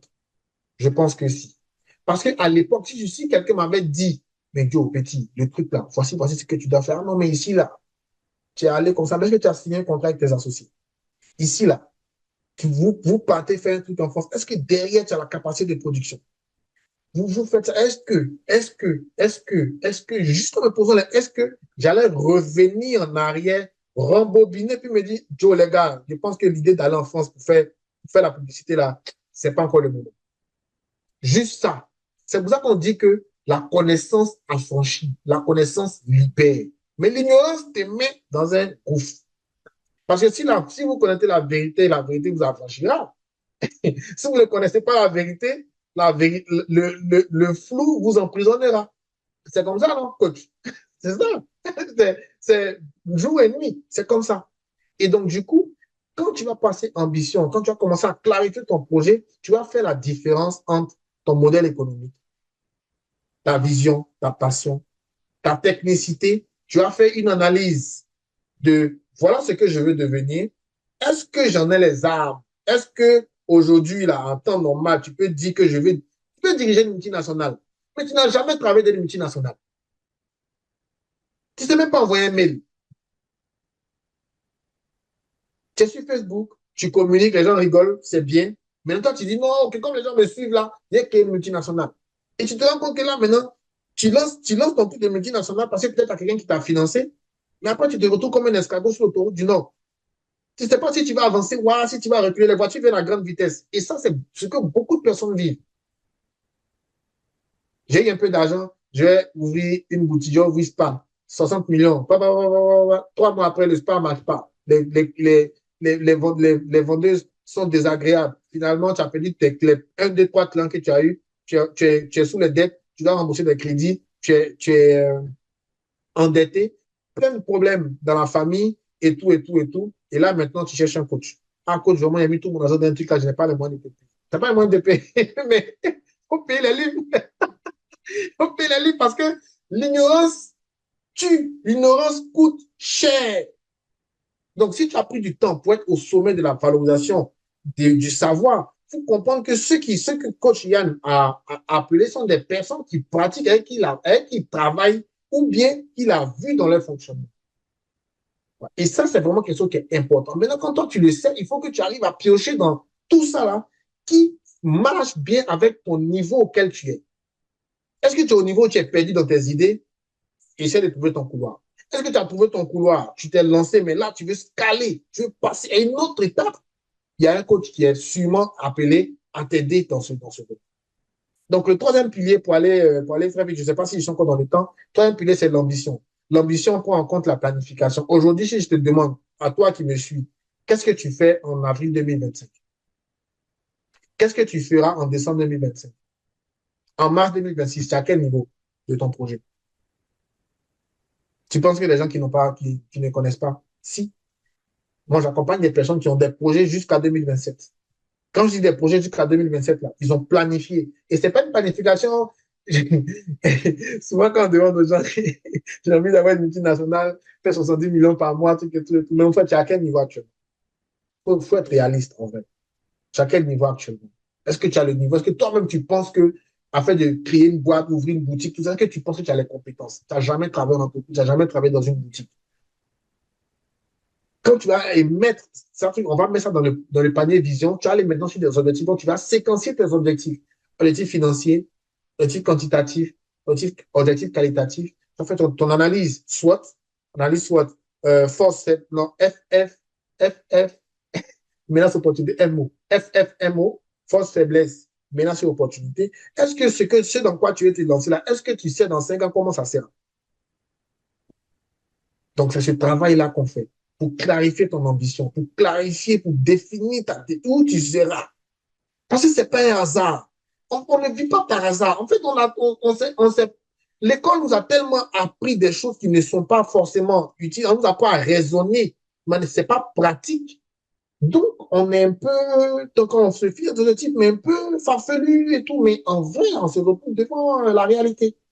Et ça, beaucoup de personnes le vivent. Je le dis parce que je le sais. Pourtant, les gens ont le potentiel. Hein. Je ne dis pas que c'est parce qu'ils travaillent avec moi qu'ils ont tout. Non, quand tu écoutes des gars, quand ils te disent ce qu'ils savent faire, des fois, je me dis, mais attends, mais pourquoi tu es perdu? En fait, ils ont juste besoin d'un accompagnement. Donc, du coup, c'est un peu ce que je fais. C'est les erreurs, l'expérience, le qui je suis là. C'est ça qui m'a appris, en fait, ce que je dois faire. Donc, quand je rencontre quelqu'un, j'essaie de me mettre à sa place sans me projeter sur lui. Moi, je ne dis pas que si tu ne fais pas telle étape, si tu ne suis pas ma méthode, tu vas échouer. Non, tu peux avancer. Mais si tu as ma méthode, peut-être que tu vas mieux voir certains aspects. Parce que nous, on travaille sur le millimétrage. Et donc, devenir numéro un, c'est vraiment avoir une préparation mentale de qualité, un plan bien clair dans la tête et puis des objectifs à atteindre palier par palier pour y arriver. Donc, bâtir une marque durable, c'est d'abord ça. C'est d'abord le branding authentique de ce que tu es qui va être révélé au monde. Donc, avant personal branding, photo et tout, avant de faire le logo et tout, il faut d'abord savoir qui tu es, ce à quoi tu es appelé et est-ce que ce que tu veux faire ou bien comment ce que tu veux faire va s'emboîter. Il faut que tu sois aligné. Si tu es déséquilibré, imagine-toi quelqu'un qui s'en va faire le 100 mètres et puis il a mal au pied ou bien il a une chaussure, une autre. Il court et il a l'impression d'avancer, mais il n'est pas efficace, il n'est pas performant. Avant la troisième aire, il va s'arrêter, essoufflé parce qu'il met plus d'efforts. Voici ce que je veux partager avec toi. Voici ce que devenir numéro un implique. Voici ce que bâtir une marque durable. Je dis bien durable parce que moi, je veux accompagner des personnes qui vont bâtir des marques qui seront là, qui vont exister, même quand elles ne seront plus de ce monde. C'est pour ça que quand on te demande de planifier sur 10 ans, 20 ans, là, tu as peur. Parce que tu te dis, mais dis dans 20 ans, est-ce que tu es là même? Mais non, on ne réfléchit pas comme ça. On ne réfléchit pas comme ça. J'avoue que ça fait partie de mes propres exercices personnels, hein, mais en vrai, on ne réfléchit pas comme... Non, ta vie ne doit pas s'arrêter au jour de ta mort. Père son âme. DJ Arafat, désolé pour ceux qui sont tout. Il a décédé, c'est fini. Il a bâti, mais il n'a pas préparé la suite. Et on est nombreux, il y a beaucoup de personnes. Je parle ça parce que c'est la Côte d'Ivoire, parce que là, on est vraiment dans la période de son plus. Récemment, il a eu 5 ans, je pense, 10 ans, 17 ans. Mais je regarde, je me dis, mais attends, il avait tout pour le faire. Et donc, l'un des points sur lesquels je vais insister, par exemple, c'est qu'il y a eu les Jeux Olympiques récemment et mon coach formateur est le coach préparateur mental de Léon Marchand, qui a eu 4 médailles d'or olympiques dans la natation. C'est son coach préparateur mental. C'est ce qu'il fait avec lui qu'il m'enseigne. On a eu à décortiquer ces cas. Bon, je le dis parce que c'est confidentiel en principe, mais bon, là, il a remporté. Voilà. Mais sinon, dans les sessions de coaching, en fait, ça, on a décortiqué un peu des trucs pour voir, en fait, c'est pourquoi est-ce que un gars comme ça devient champion mondial, c'est parce qu'il a la préparation physique et la préparation mentale. La préparation mentale, imaginez-vous, il fait 5 courses en moins de 3 jours. Et ce n'est pas des petites courses avec des champions de chacun dans leur pays. Donc, vous n'imaginez pas la préparation mentale. Il faut qu'il soit zen, il faut qu'il ait pris de la hauteur, il faut qu'il ait pris du recul. Je suis ce travail-là. Donc, nous, on travaille sur le millimétrage, c'est-à-dire, tu as ta vision, on va jeter ta vision, tu vas mettre pas à pas ce que tu fais. Tu peux mettre inarrêtable. Donc, voilà. Donc, j'ai parlé de Durant parce que c'est tout ça. C'est tout ça. Et devenir numéro un, ce n'est pas comme si tu es arrivé à un sommet. Le sommet, là, il n'existe pas. Parce que tu es au fur et à mesure. C'est-à-dire que tu crois. Tu fais de la progression. Tu crois. Donc, tu es appelé à croître. Parce que quand tu avais 5 ans, tu avais une taille. C'était toi, mais ce n'était pas toi aujourd'hui. Aujourd'hui, tu es un peu plus gros, ou bien un peu plus mince, un peu plus grand, mais en réalité, tu es devenu quelqu'un. Donc, devenir numéro un dans son pouvoir, c'est véritablement se connaître, maîtriser son identité, comprendre son truc. On ne finit jamais, hein, mais au moins on a une idée et pour fur et à mesure, on travaille. Alors, je vous ai parlé de l'identité, devenir numéro un, c'est quoi le pouvoir, tout ça. Mais il y a une chose qui est très importante que je ne savais pas il y a 20 ans, ou bien à 17 ans, 15 ans. Il faut être rentable. C'est-à-dire quoi? Pour être équilibré véritablement, en plus d'avoir trouvé ton truc, en plus d'avoir essayé d'assainir ton environnement, en plus d'avoir clarifié ta vision, il faut que tu arrives à financer ton rêve. Il y a 2 types de personnes. Il y a ceux qui rêvent et qui ne font rien. Il y a ceux qui rêvent et qui trouvent le moyen de financer leur rêve. Très souvent, les gens cherchent la facilité. J'ai quelqu'un qui a misé dans mon projet. Mais pourquoi tu ne mises pas dans ton projet? Non, je n'ai pas les moyens. Mais pourquoi tu as l'idée et que tu n'as pas les moyens? Il faut te poser la bonne question. La bonne question, si tu veux financer ton rêve et devenir numéro un dans ton domaine avec tout ce qu'on a cité, il faut que tu arrives à te créer des produits qui se vendent même quand tu dors. Il faut que tu arrives à d'abord créer une entreprise qui est rentable. C'est-à-dire une entreprise qui te fait rentrer de l'argent, qui apporte de la valeur au monde. Ça fait que tu as un gros stress qui va quitter dans ta tête. Tu as un gros 20 kilos, 30 kilos qui va sortir de ton sac à dos. Ça te rend plus léger. Quand demain, tu vas dire à quelqu'un, j'ai envie de démissionner parce que j'ai mon entreprise qui me rapporte déjà 5 millions, 5 fois mon salaire, il te dira, mais vas-y. Imagine, toi, tu es l'espoir de ta famille, tu es l'espoir de ta famille, femme, enfant, tout ça. Tu touches 700 000 et puis tu dis, j'ai démissionné pour un projet que tu n'as pas encore commencé. Tu vois que ça ça ne résonne pas bien. Donc, pour avoir une marque durable et pouvoir le faire, il faut pouvoir arriver à financer ton projet parce que personne ne pourra investir plus que toi dans ta vision. Personne. Et pour savoir aussi que ce n'est pas l'argent qui fera que ta vision va réussir.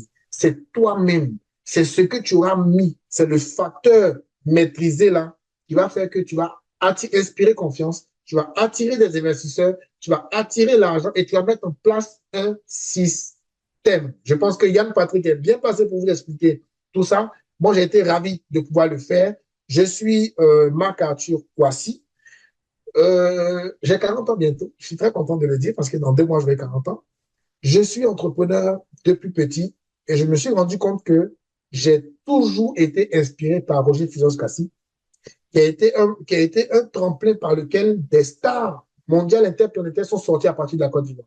Alpha Blondy, Aïcha Koné, tout ça. Donc, il a été en fait un canal par lequel des gens ont pu rentrer et décoller. Donc, je pense qu'à son décès, j'ai été impacté parce que j'habitais à la Cité des Arts et que, voilà, j'ai vu la foule. Je me suis dit, mais j'avais 5 ans, je pense, et puis je me suis dit, mais attends, c'est quelqu'un qui meurt et puis il y a du monde comme ça m'a fait peur, ça m'a fasciné. Et après, j'ai commencé à développer tout ça. Donc, ma vie, en fait, a été peut-être calquée sur ce truc-là. Et donc, chez toi aussi, il y a quelque chose que tu as reçu. Il y a quelque chose que tu as envie de faire. C'est pas moi qui te le dis. Je sais qu'il y a quelque chose que tu as toujours eu envie de faire. Peut-être que tu fais cette voie. peut-être que tu la connais, cette voie, mais tu as peur de te lancer. Il y a des méthodes. Il y a des gens qui sont déjà passés par là. Je t'invite juste à la fin de truc, il y aura peut-être le lien pour prendre un rendez-vous avec moi, un formulaire que je vais joindre. Prends un rendez-vous, on va faire une consultation, échanger un peu par rapport à ce que tu vis.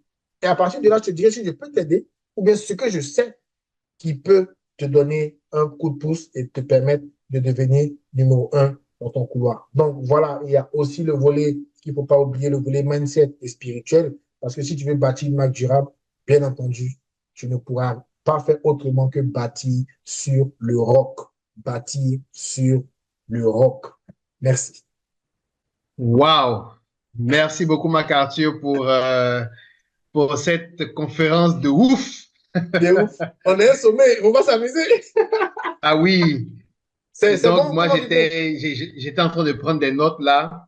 Ouais. J'ai été un peu absorbé dans ma prise de notes parce que ce que tu partages, c'est riche. Des personnes qui ne sont pas encore engagées envers elles-mêmes peuvent passer au-dessus et se dire, bon, il a parlé, il a beaucoup parlé, mais il n'a pas que beaucoup parlé. Il a donné des pépites essentielles Ouais. pour Ouais. vous construire dans, on va dire, dans la recherche, dans la découverte et dans l'exploitation de votre couloir et dans la construction de votre positionnement de numéro un dans ce couloir-là. Donc, vraiment, merci MacArthur pour ce partage-là. C'était énorme. C'est bon. Euh, pour ceux qui sont intéressés et qui veulent déjà avoir ce premier contact avec MacArthur et éventuellement voir comment il peut vous aider à devenir numéro un dans votre couloir, juste en dessous de cette vidéo ou quelque part sur la page, il y a un bouton, vous pouvez juste cliquer dessus et puis vous pourrez aller réserver votre session en privé avec MacArthur. Vous pouvez le faire dès maintenant. Mais en attendant, MacArthur, il y a quelques questions qui sont venues et j'aimerais te les poser. D'accord. Et je pense qu'il y a trois, quatre questions qu'on va prendre comme ça avant de D'accord. terminer la session. Alors, la première question concerne le réseautage. Donc, quelle est l'importance du réseautage et des partenariats stratégiques pour renforcer sa visibilité et son impact dans son domaine? Ok, je réponds automatiquement ou c'est question après question? On va prendre question après question.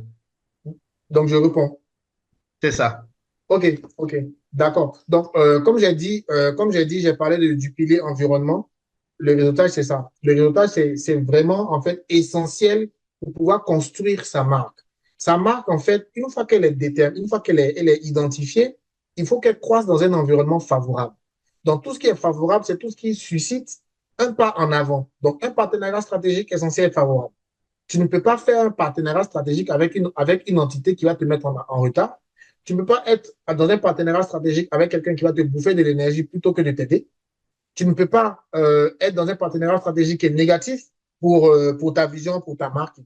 Donc, le travail personnel qui est fait là te permet d'identifier le type de personnes avec lesquelles tu veux réseauter. Le réseautage est très important dans le volet environnement parce que bâtir une marque, c'est 3 niveaux.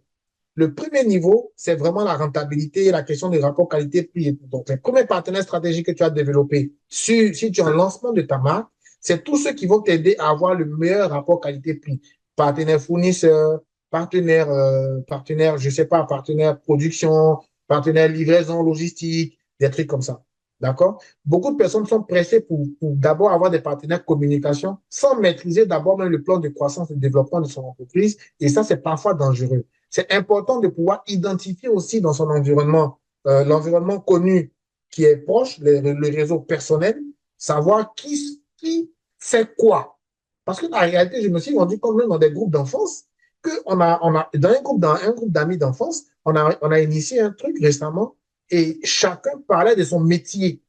Alors, il y a le volet où on se charrie, il y a le volet où on parle de nos trucs d'enfance, de nos 400 coups et tout. Et puis, une fois par semaine, tu as une personne qui parle de son métier. Je me suis rendu compte qu'il y a des petites sœurs qui sont aujourd'hui dans des postes de gestionnaire d'administration, qui sont aussi dans le volet humanitaire ou caritatif. Et moi, j'ai une association, par exemple, mais je me rends compte que, mais en fait, je l'appelle petite sœur, bonjour grand frère, comment ça va? Et tout, on discute, mais en vrai, je ne la connais pas. En tout cas, je ne connais pas son aspect professionnel. Et le fait qu'il y ait ce lien de connexion naturelle qui est déjà là, en plus du lien de connexion professionnelle, bah, c'est le partenaire stratégique idéal. qui pourra me dire, bon, OK, grand frère, voilà ce que je sais. Est-ce que ça peut t'aider? Ou bien voici les gens avec qui je travaille, que je maîtrise. Est-ce que pour ce que tu m'as dit là, est-ce que je peux vous connecter ou bien voici comment on crée des partenariats stratégiques. Donc, le résultat est très important au niveau personnel, au niveau professionnel, surtout de bien calibrer entre mon niveau de croissance et les besoins que j'ai pour que le réseau, en fait, soit plus efficace. Parce que si tu n'as pas encore d'entreprise, ça ne sert à rien d'avoir des relations de communication. Tu vas communiquer dans le vide. Beaucoup de gens veulent paraître avant d'avoir une boîte, avant d'avoir un business. Et c'est bien, mais je ne conseille pas. Voilà. Je ne conseille pas de faire des émissions de télé pendant que toi, tu n'as même pas de capacité pour satisfaire 1000 clients. Et tu veux aller à la radio, j'ai un cousin qui tient une radio, je passe. Oui, d'accord, mais c'est, voilà, il faut être équilibré. Et cet équilibre-là, il est très important. Il est vital. Voilà. Ok, super. C'est intéressant comme réponse.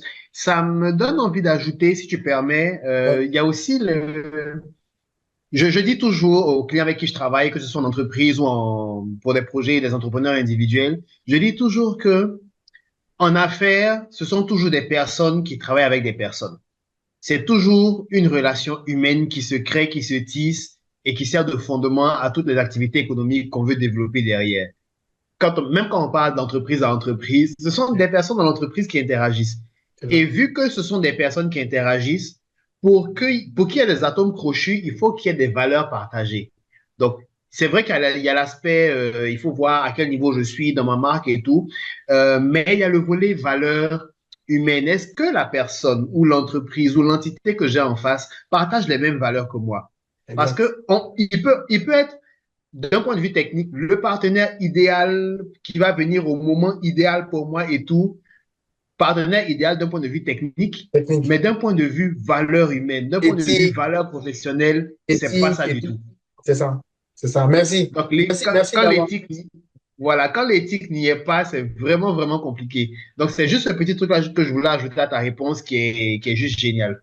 C'est super même parce qu'en quand on parle de réseaux, on sait aussi qu'il y a des réseaux obscurs, tu vois. Et je voulais pas Mhm, rentrer dans ce truc-là, mais en vrai, ce qui fait le problème, ce qui fait le problème, et j'ai un peu survolé quand j'ai parlé de savoir équilibrer. Ce qui fait le problème, c'est que des gens veulent briller avant l'heure. Beaucoup de mhm, personnes veulent briller, veulent paraître. Et du coup, ils se disent, voici ceux qui moussent actuellement, j'ai envie de me greffer à eux en bradant leurs valeurs, en bradant ce qui est non négociable, parce qu'ils ne se connaissent pas assez, parce qu'ils n'ont pas identifié mhm. leurs valeurs, parce qu'ils n'ont pas identifié ce qu'ils ne sont pas prêts à laisser. Aujourd'hui, on va te dire, non, mais ouais, tel gars que je connais et tout, mais ouais, mais je le regarde, le gars, mais j'ai pas envie de bosser avec lui. Ah, mais toi, tu rates ta chance. Et non, j'ai pas envie de bosser avec lui parce que je l'ai vu dans des endroits, j'ai vu ce qu'il dit, j'ai vu ce qu'il fait, j'ai pas envie. Il y a des gens qui t'ont dit non, pour pouvoir mousser ta marque, il faut t'affiler à tel gars, et lui, il fait des trucs et tout. Non, le gars, lui, il fait des lives, il a 6 000 personnes, mais je ne vais pas m'identifier à lui. Donc, Mhm. le réseau, en fait, c'est ça, il faut savoir s'identifier, il faut se connaître, savoir ce qui est négociable et ce qui est non négociable. Pareil pour les gens qui ont des marques, qui veulent prendre des égéries. Ok, le gars, il mousse, là, te fait mousser 3 mois, mais demain, tu le vois, il est dans un scandale sexuel, quoi. Tu vois? Ouais, Donc, ton réseau, oui, il est bon, mais tu ne l'as pas identifié. Et donc, c'est ce checking-là que je voulais rajouter, qui est très important. Tu as un peu parlé de ça, je voulais aussi, voilà, on est dans un endroit où on doit parler des choses qu'on a vécues, donc vraiment, c'est pour ça que je partage ça à mes chers. c'est ça, effectivement. En tout cas, merci pour ces éléments de réponse là, c'est vraiment intéressant. Euh, une autre question. Comment mesurer l'impact de ces efforts pour devenir une identité remarquable et ajuster sa stratégie en conséquence? La question est tellement bien posée parce que tout à l'heure, dans le premier élément de réponse, j'ai parlé du premier niveau pour bâtir une marque. Le premier niveau, Mhm, rapport qualité-prix. Il faut que, si ta marque doit durer là, il ne faudrait pas que tu viennes vendre du vent aux gens. Ça, c'est la première chose. Vendre du vent là, c'est-à-dire tu vends à des personnes, ils ne viennent jamais acheter. Tu es tout le temps en train de faire des campagnes pour attirer de nouvelles personnes, pour attirer de nouvelles personnes. Et franchement, tu ne peux pas durer comme ça. Tu ne peux pas durer. Donc déjà, les premiers trucs de satisfaction, c'est de pouvoir déjà définir ton parcours dans le développement de ta marque. Le premier niveau, rapport qualité-prix. Le deuxième niveau, c'est l'identité remarquable. C'est pour ça que j'ai dit que ta question tombe bien. Ça tombe juste en fait. L'identité mhm. remarquable, là, ce n'est pas le logo. L'identité remarquable, c'est quand tu as découvert le message de ta marque. Comment tu le diffuses? Cette identité remarquable, c'est de pouvoir dire, mais le gars là, comment je l'identifie et comment je m'identifie à lui. Parce que la réalité, c'est ça. Si je viens te dire, je suis Marc Arthur, je suis coach en développement personnel. On est 10 000, on est 1 million. Donc, je n'ai pas d'identité. Tu vois? Je suis Marc Arthur, plus connu sous le nom de Monsieur Attracteur. Et moi, j'aide les visionnaires, en fait, à structurer leur plan, à devenir inarrêtable, en alignant ce qui vient de leur cœur et de leur cerveau. Je les aide à planifier. Voilà. Ça, je me suis un peu spécifié. Donc, du coup, l'identité remarquable vient lorsque tu as un message. C'est pour ça que j'ai parlé tout à l'heure de personal branding. Beaucoup de personnes qui sont agences de communication, je tire un peu sur ces agences de communication. Hein. Quand tu viens les voir, non, je te fais un plan de communication. Et le plan de communication qu'ils te proposent, c'est, il y a First Magazine, il y a Live TV, il y a tout, mais ça, c'est pas un plan de com. Ça, c'est pas un plan de com, tu es en train de vendre des supports publicitaires. Ça n'a rien à voir avec une stratégie de com. Et je veux que les gens qui suivent ce sommet-là, ceux qui ont pris de leur temps pour suivre ça, comprennent ça. Tu peux mettre 10 millions dans un plan de communication bidon et oublier l'essentiel, ton message. Et donc, pour devenir une identité remarquable, il faut d'abord, la première chose à identifier, le premier indice, c'est est-ce que mon message, il est clair? Parce que ton message va sélectionner ta cible. Ta cible va sélectionner le type de produit. Ta cible va aussi sélectionner le type de packaging. Ça va sélectionner ta stratégie de contenu, ça va sélectionner ta stratégie de canal de distribution. Donc, tant que tu n'es pas venu à la source, là, tout ce que tu fais, là, c'est tu bâtis sur le vent. Donc, pour identifier, il faut véritablement bien identifier le message. Première chose. Deuxième chose, il faut connaître ton plan de croissance. Je vais d'abord m'axer sur rapport qualité-prix. À ce niveau-là, le logo, il est basique. Ton niveau, il est basique. Tu es commerçant, en fait. Tu es vendeur. Tu vends tes trucs. Ton argent rentre. Tu prends une partie pour bâtir ton marketing. Et là, maintenant, tu as un plan marketing. Et du coup, après ce plan-là, quand tu auras bâti ton marketing, tu auras ton identité remarquable. Tu vas maintenant aller sur une cause d'impact. Parce qu'une marque qui se veut durable ne peut jamais servir qu'à ton ventre. Parce que tu es appelé à servir. Je prends toujours à ce niveau-là, je prends l'exemple de la mer morte. Pourquoi on dit la mer est morte? Parce que la mer est morte, parce qu'il y a un flux qui rentre, mais il n'y a pas de sortie. Et donc, du coup, tu as de l'énergie qui rentre, tu es là. Tu penses à ton ventre, mais est-ce que tu peux manger un bœuf par jour? Tu peux manger un éléphant par jour? Non, tu es là pour servir des gens. Tu es là pour les aider à croître, tu es là pour les aider à passer un autre niveau. Et puis, tu es là aussi pour impacter une communauté. Donc, une marque durable a cet aspect-là. Donc, il faut que tu arrives à identifier ça. La troisième chose, c'est d'avoir un plan marketing. Et le plan marketing, je ne voulais pas rentrer dans le volet marketing parce que, bon, c'est pas trop le sujet dans lequel, mais ça fait partie du growth marketing et tout. C'est un marketing de croissance. On peut en parler brièvement. Voilà. Il faut comprendre que toute chose naît, elle se met en place, elle croît, elle grandit, elle progresse. Et pour progresser, il faut savoir que le marketing dans le growth, le marketing de croissance, tu vas d'abord t'axer sur l'acquisition. Il faut que tu identifies ton message, ton truc et tout, ça, on en a parlé déjà longuement. Une fois que tu as ça, il faut que tu arrives à attirer ceux qui sont tes prospects. Parce que tout le monde n'est pas ton client. On le dit souvent, hein, tout le monde n'est pas ton client. Mais quand tu vas énoncer ton message, ceux qui sont touchés par les messages vont se reconnaître et viendront vers toi. Donc, il faut que tu aies les moyens de trouver ton plan d'acquisition. Donc, comment tu vas acquérir en marketing plus puissant, tu parles de leads et tout. Ils sont d'abord suspects. Donc, dans un gros cercle, dans les 30 millions de personnes qui sont en Côte d'Ivoire, par exemple, tu as des carrés, tu as des ronds, tu as des losanges, tu as des éponges, tu as un truc et tout. Mais toi, tu veux parler aux éponges. Donc, quand tu vas lancer là, les éponges vont se reconnaître. Donc, tu vas arriver à les acquérir. Tu vas les faire quitter la masse, venir vers toi. Donc, ils vont peut-être cliquer quelque part et tout. La deuxième chose, tu vas passer à l'activation. Donc, quand tu vas les activer, il faut que tu arrives à savoir combien de personnes tu arrives à acquérir. Base de données. Ça, c'est la base. Aujourd'hui, avec le digital, tu es obligé d'avoir des données. Deuxième chose, activation. Comment tu vas les faire passer maintenant de suspect à prospect? Ils vont faire une action. Ils vont peut-être te contacter. Quand ils vont te contacter, tu vas maintenant les activer. Donc, leur proposer quelque chose pour qu'ils deviennent clients. Et une fois qu'ils sont clients, ils rentrent maintenant dans un processus. C'est-à-dire qu'avec eux, tu vas grandir, tu vas les partager, tu vas prendre leur retour, tu vas prendre tout ça. Donc, il faut que ton plan, en fait, soit clair.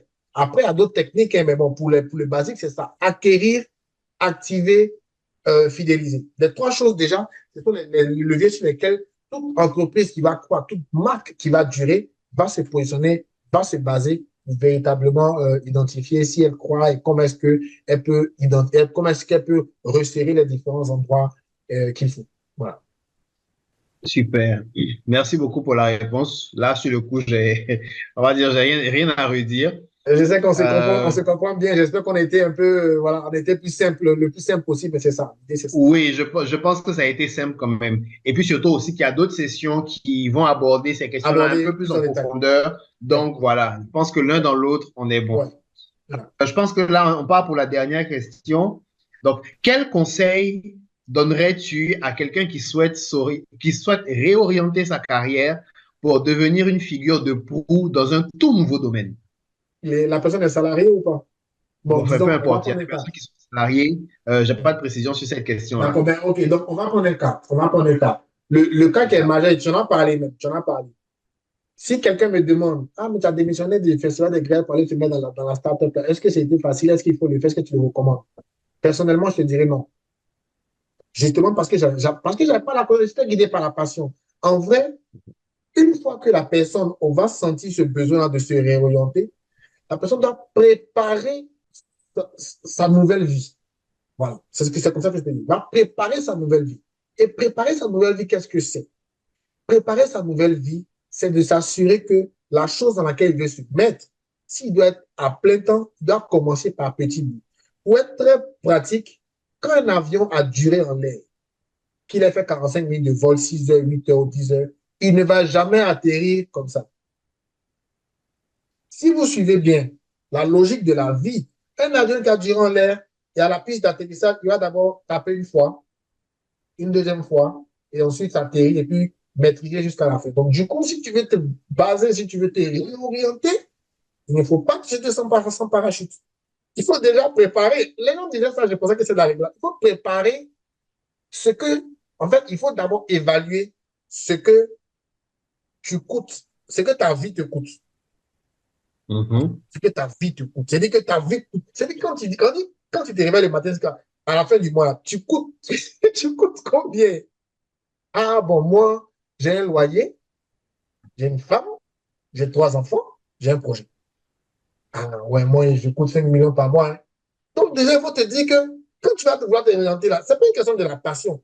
Parce que ce que tu peux supporter à 20 ans là, tu peux supporter ça à 45 ans, hein. Les pressions de la vie là. À 20 ans, oui, tu peux te jeter, oui, j'étais stagiaire en comptabilité, je me regarde en vendeur de jeans, ok.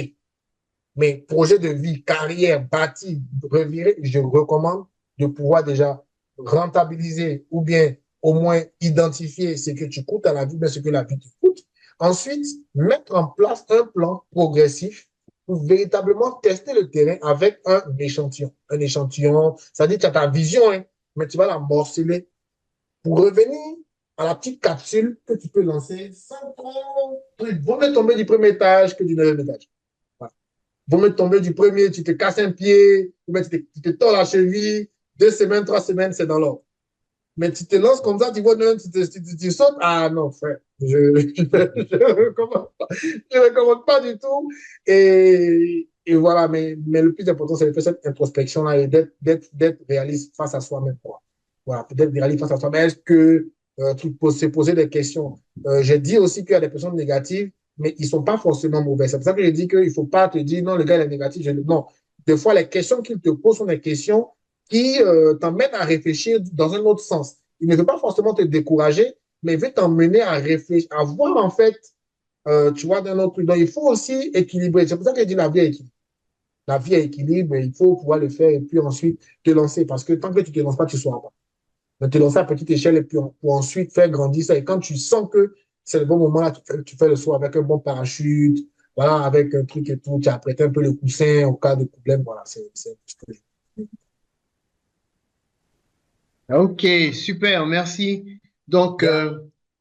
si je fais un petit récap, si vous Yes. voulez construire une identité remarquable, commencez par vous connaître.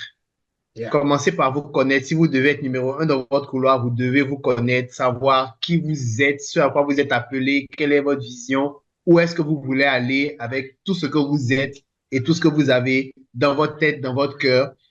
Deuxième chose, Maîtrisez votre entourage. Sachez qui est autour de vous et sachez comment exploiter chaque relation, chaque contact, chaque personne disponible. Troisième chose, assurez-vous d'être stratégique dans la construction de votre marque. Ne brûlez pas les étapes et là, vous savez que vous ne savez pas faire, formez-vous, faites-vous accompagner.